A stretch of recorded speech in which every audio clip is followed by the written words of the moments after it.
मेरे प्रिय मित्रों और मेरे प्रिय छात्रों, आप सभी को मेरा नमस्कार। मैं प्रमोद कुमार यादव।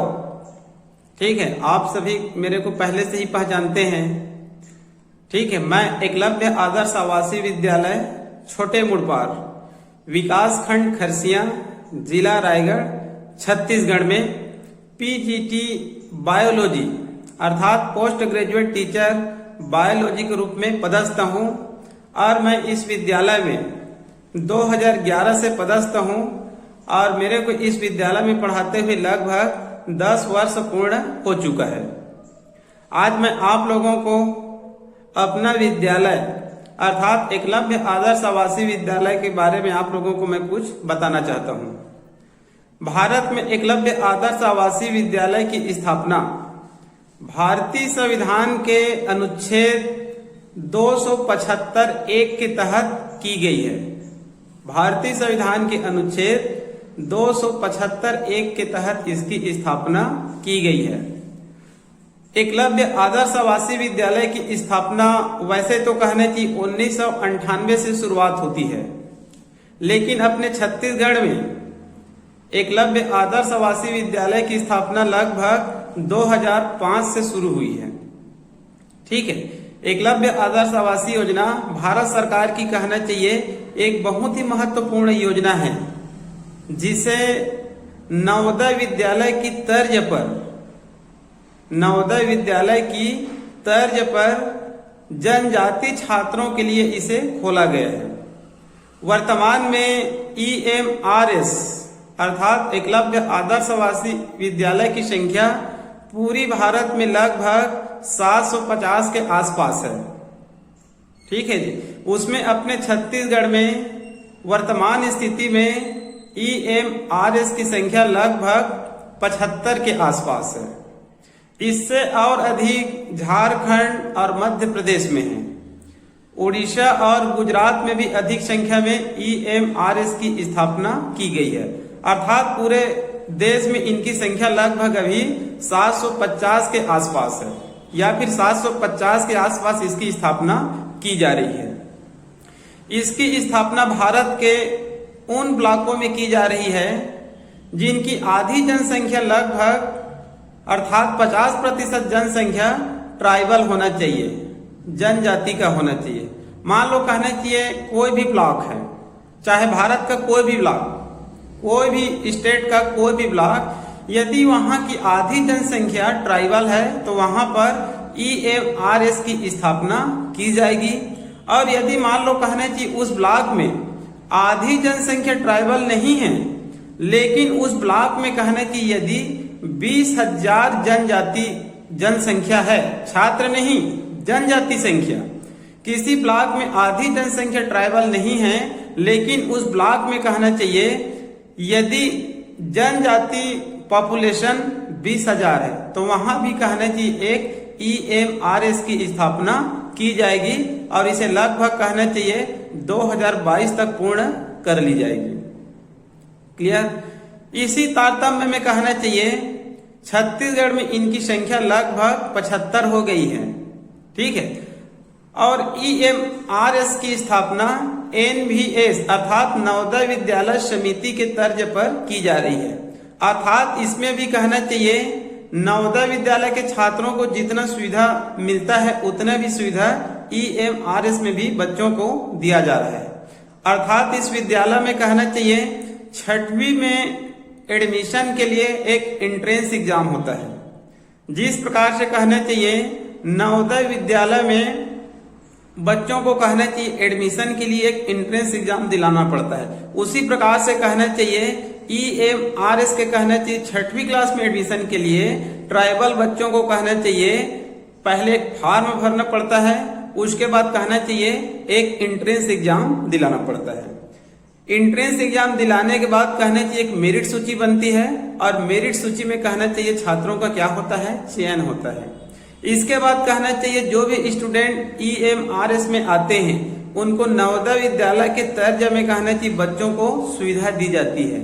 अर्थात यहाँ पर कहना चाहिए प्रवेश लेने वाले छात्रों को शिष्यवृत्ति, पोषण वृत्ति, जूता, मोजा, टाई, बेल्ट, गणवेश, टूथब्रश, साबुन, पेस्ट, तौलिया, यहाँ तक कि कहना चाहिए एक बार आने जाने का यात्रा व्यय भी दिया जाता है। ठीक है, चिकित्सा भत्ता भी दिया जाता है। अर्थात कहना चाहिए पाठ्य पुस्तक से लेकर, गणवेश से लेकर, कॉपी पेन से लेकर, पोषण वृत्ति से लेकर, शिष्य वृत्ति से लेकर, चिकित्सा भत्ता से लेकर, आने जाने का भत्ता से लेकर, साबुन, तेल, टूथपेस्ट आपको कहना चाहिए फ्री सुविधा में यहाँ पर मिलती है।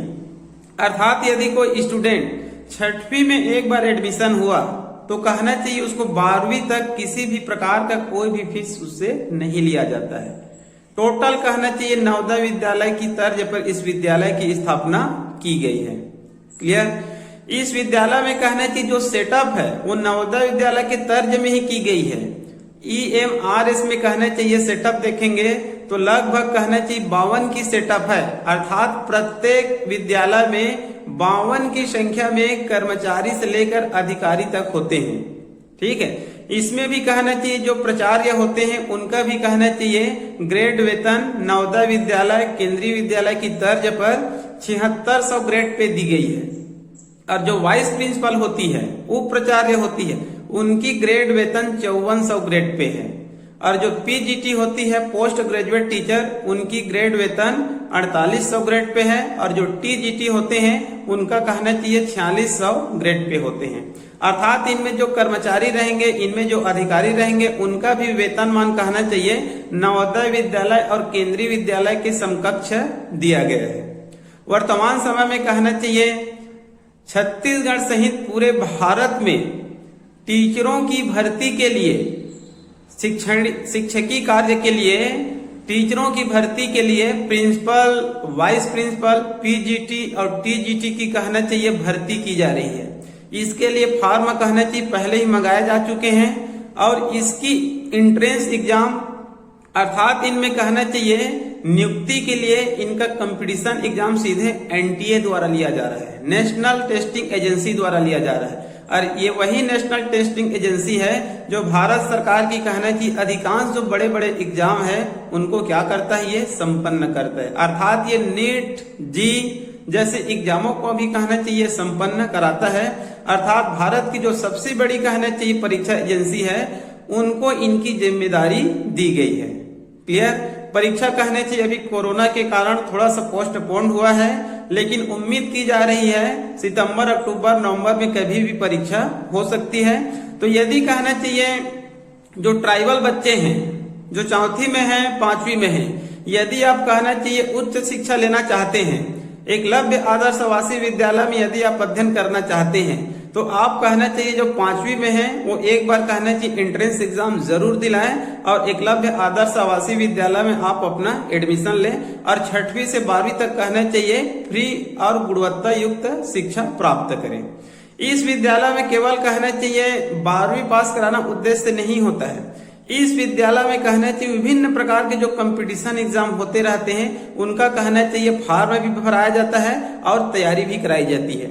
बीच बीच में कहना चाहिए अपना जो छत्तीसगढ़ सरकार है वो रायपुर में कहना चाहिए कोचिंग संस्थान में अर्थात मई और जून में बच्चों को कहना चाहिए फ्री कोचिंग भी कराते हैं। चाहे आपका नीट का हो, चाहे जी का हो, चाहे प्री फार्मेसी टेस्ट हो या प्री एग्रीकल्चर टेस्ट हो, अधिकांश कहना चाहिए जो कंपटीशन एग्जाम होते हैं उनकी तैयारी कराई जाती है। इनमें विशेष रूप से कहना चाहिए नीट और जी होता है।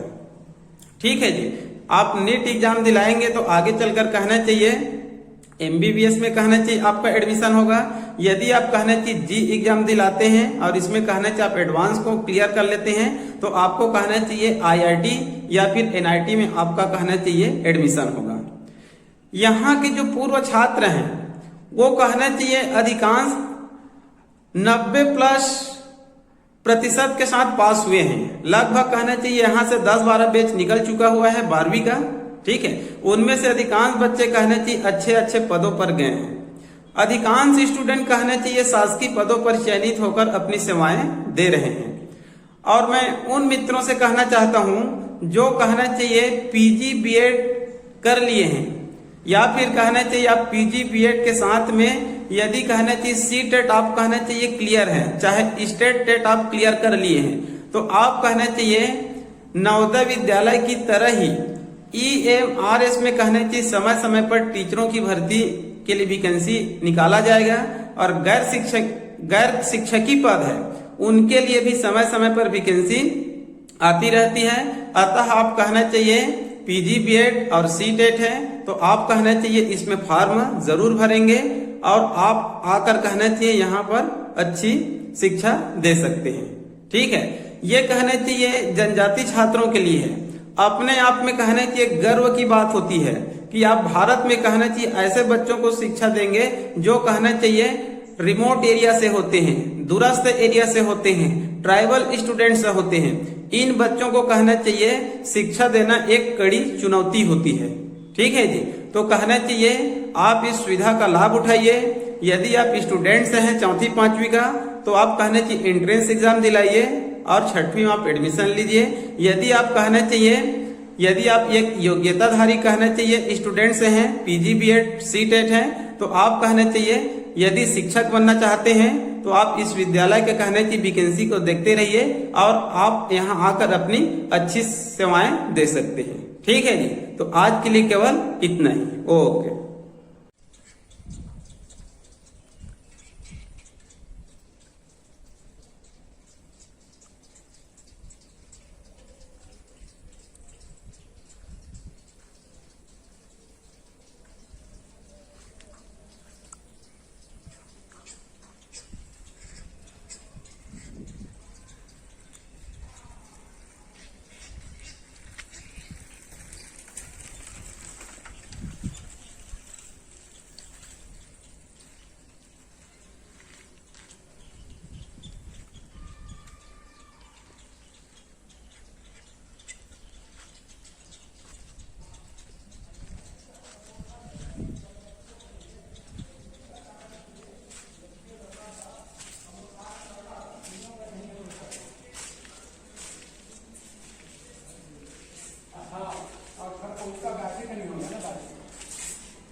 हम लोग ना बैटरी का कोर्स करते हैं, बैटरी का 31 का 80 घंटा का वो वहाँ रहते हैं और थोड़ा काम का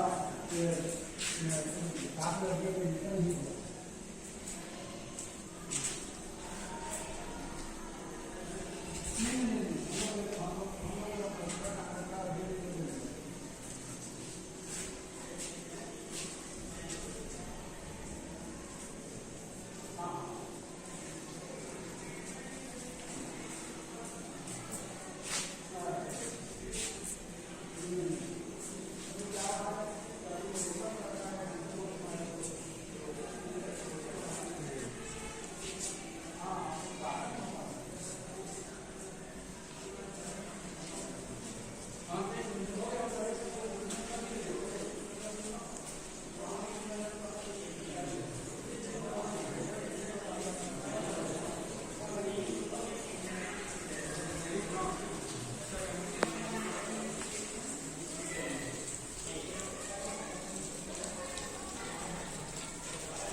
सक्रिय होती है। बाकी सब कहने चाहिए उम्र होने के बाद, मेनोपॉज के बाद 50 वर्ष के बाद क्या हो जाती है, निष्क्रिय। क्लियर, इसको भी देखेंगे कोटी। ठीक है, ये जो इसमें जो कहने चाहिए जो फॉलिकल सब होती है वो 4 अवस्था में पाई जाती है। 4 अवस्था का आपको नाम देख लेंगे, प्राइमोर्डियल, प्राइमरी, वेसिकुलर, ग्रेवियन फॉलिकल्स। ये जो कहते हैं 4 लाख फॉलिकल से होती है, ये फॉलिकल से कहते हैं युवा अवस्था में 4 अवस्था में पाई जाती है, अंतिम में कहते हैं ये उगम बनती है। ठीक है, प्राइमोर्डियल, प्राइमरी, वेसिकुलर, ग्रेवियन फॉलिकल्स। ये जो कहने की जो लास्ट स्टेज होता है ग्रेवियन फॉलिकल, जो चौथा स्टेज होता है वही सक्रिय स्टेज होता है, और वही आगे चलकर फीमेल में सेक्स हार्मोन से क्या करती है, फीमेल में सेक्स हार्मोन क्या है, estrogen, progesterone. Estrogen, progesterone. Male का सेक्स हार्मोन क्या होता है, एंड्रोजन, टेस्टोस्टेरोन। मेल का सेक्स हार्मोन का निर्माण कौन करेगा, मेल का टेस्टिस। उसमें कहते हैं जो लेडी या इंटरस्टिशियल सेल्स होते हैं वही सेल्स कहते हैं मेल का सेक्स हार्मोन। और फीमेल में कहते हैं बाद में जो ग्रेवियन फॉलिकल्स होती है, ठीक है, वो कहते हैं एस्ट्रोजन और प्रोजेस्टेरोन। वास्तव में प्रोजेस्टेरोन नामक हार्मोन का निर्माण कार्पस लुटियम करता है। ये कार्पस लुटियम फीमेल में मेंस्ट्रुएशन साइकिल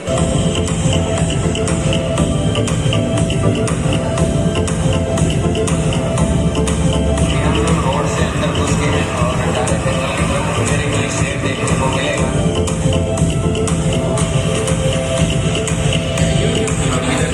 देखने को नहीं मिला है। अभी शाम के टाइम में 5 बज के कुछ मिनट में लगता है यहाँ पे दिख जाएगा। सर तो हम जाने नहीं करे ना हो करी सो हॉस्पिटल के बढ़िया, लेकिन शांत लग डबल रहा है। ट्रांसफर करवा ली सो अच्छा, वहाँ से हमारा वही तरफ था उसका प्रशिक्षण अधिकारी जुड़ा है, देखिए तो उससे कम राजा नौकरी जी हुआ 3 तूफान दुनियादारी राजलान से कोई मतलब नहीं जो है।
अब नहीं होगा।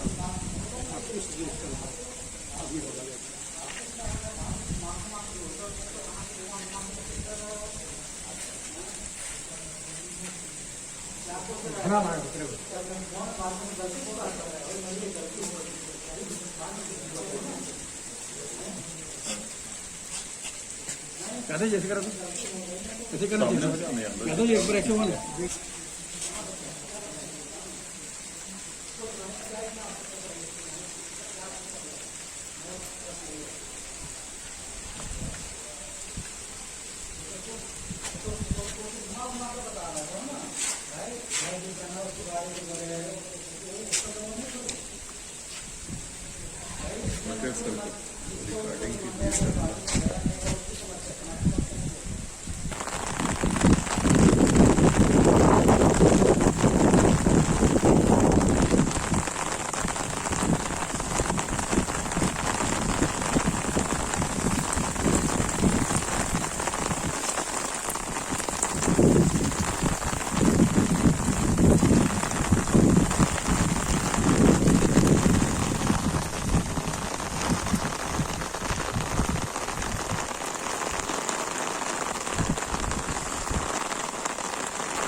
बच्चों, ये एकलव्य आदर्श आवासीय विद्यालय छोटे मुड़पार, विकासखंड खरसिया, जिला रायगढ़, छत्तीसगढ़ का ये बायोलॉजी का लैब है।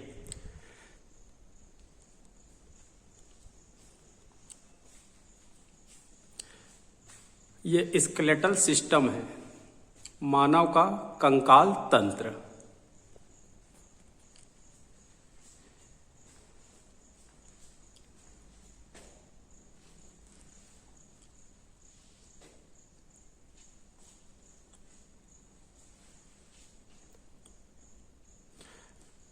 यह टोर्सो है, ये ह्यूमन का टोर्सो, मतलब इसमें हमारे शरीर में जो क्या क्या ऑर्गन है उसको बाह्य रूप से एक प्लास्टिक मॉडल के रूप में बताया गया है। ये ह्यूमन ईयर मतलब मानव कर्ण, मतलब ईयर का कहना चाहिए इंटरनली चित्र है। ये कंपाउंड माइक्रोस्कोप है। ये लगभग हमारे विद्यालय में 10 से 12 कंपाउंड माइक्रोस्कोप है। ये स्टेथोस्कोप है।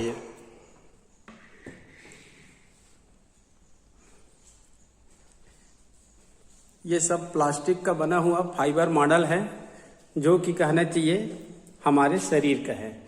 ये जो पहले वाले दिख रहा है ये रेस्पिरेटरी सिस्टम का है, ठीक है जी। ये दोनों नीचे में जो दिख रहा है ये दोनों कहना चाहिए लंग्स है, ठीक है। ये भी कहना चाहिए सर्कुलेटरी सिस्टम का चित्र है, और ये भी कहना चाहिए लंग्स का चित्र है, और ये कहना चाहिए ह्यूमन एक्सक्रेटरी सिस्टम मतलब मानव उत्सर्जन तंत्र, ठीक है जी। ये कहना चाहिए, ये दोनों कहना चाहिए किडनी है, और ये कहना चाहिए यूरेटर है, और ये क्या है यूरिनरी ब्लैडर है, ठीक है। और ये कहना चाहिए एक किडनी का ये नामांकित चित्र है ये, ठीक है जी। इसके बाद कहना चाहिए ये विशेष रूप से ये कहना चाहिए डीएनए का ये कहना चाहिए मॉडल है, ये फाइबर का बना हुआ, ठीक है।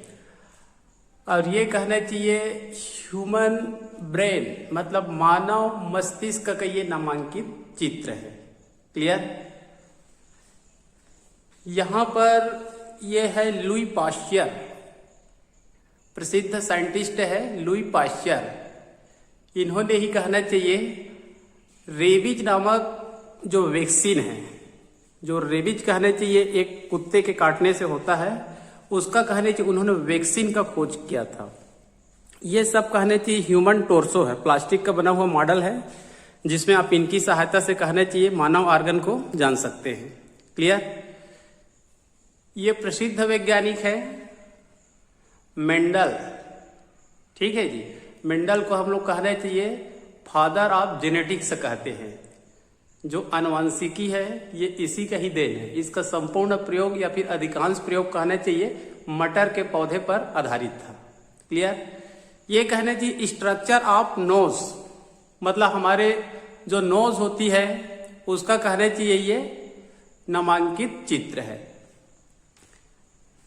ये ह्यूमन हार्ट है।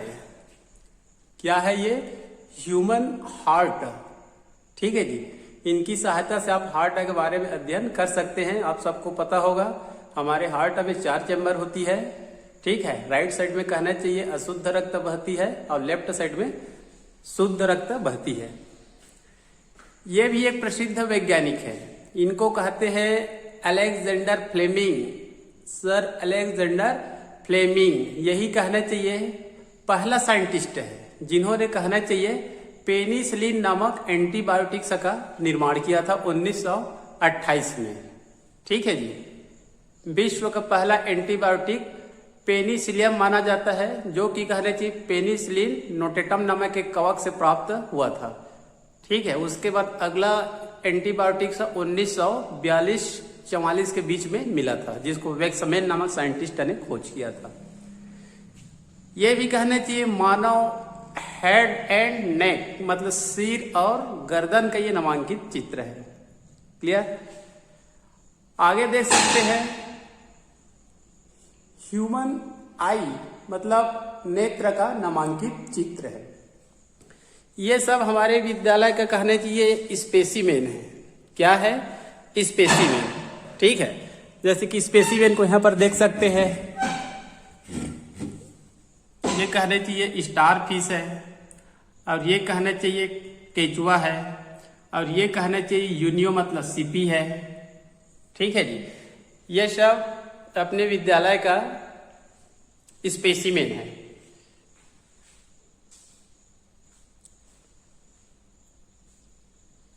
ये गेनांग पोटोमीटर है। ठीक है, इनकी सहायता से कहना चाहिए वाष्पोत्सर्जन को हम लोग प्रायोगिक तौर पर सत्यापन कर सकते हैं। ये सब स्पेसिमेन है, और ये कहना चाहिए प्लास्टिक का बना हुआ ये सब मॉडल है हमारे शरीर का ही।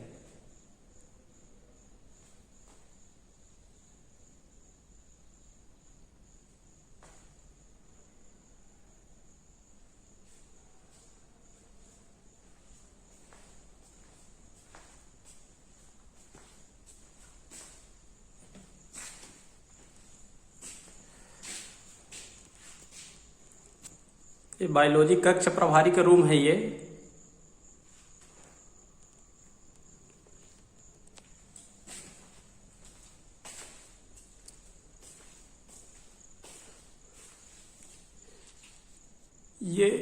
Structure of year. ठीक है, कर्ण का नामांकित चित्र इंटरनल। यह चार्ल्स डार्विन, यह भी बायोलॉजी के बहुत ही प्रसिद्ध साइंटिस्ट है। ये कहना चाहिए विकासवादी वैज्ञानिक है। ये ब्रिटेन के रहने वाले थे। यह है स्ट्रक्चर ऑफ आई मतलब ह्यूमन नेत्र की नामांकित संरचना।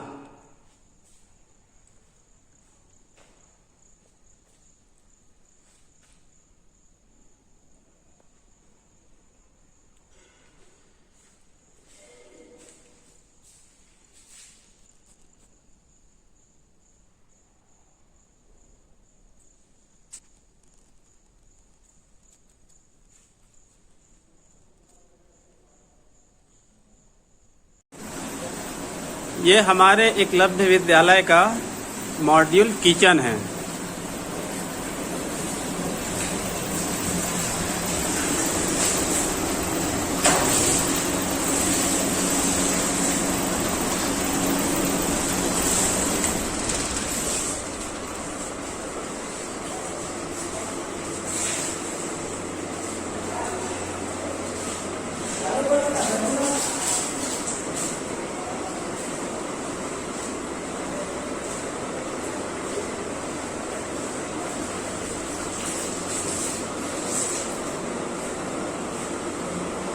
यहाँ प्लेट की दिक्कत है सर।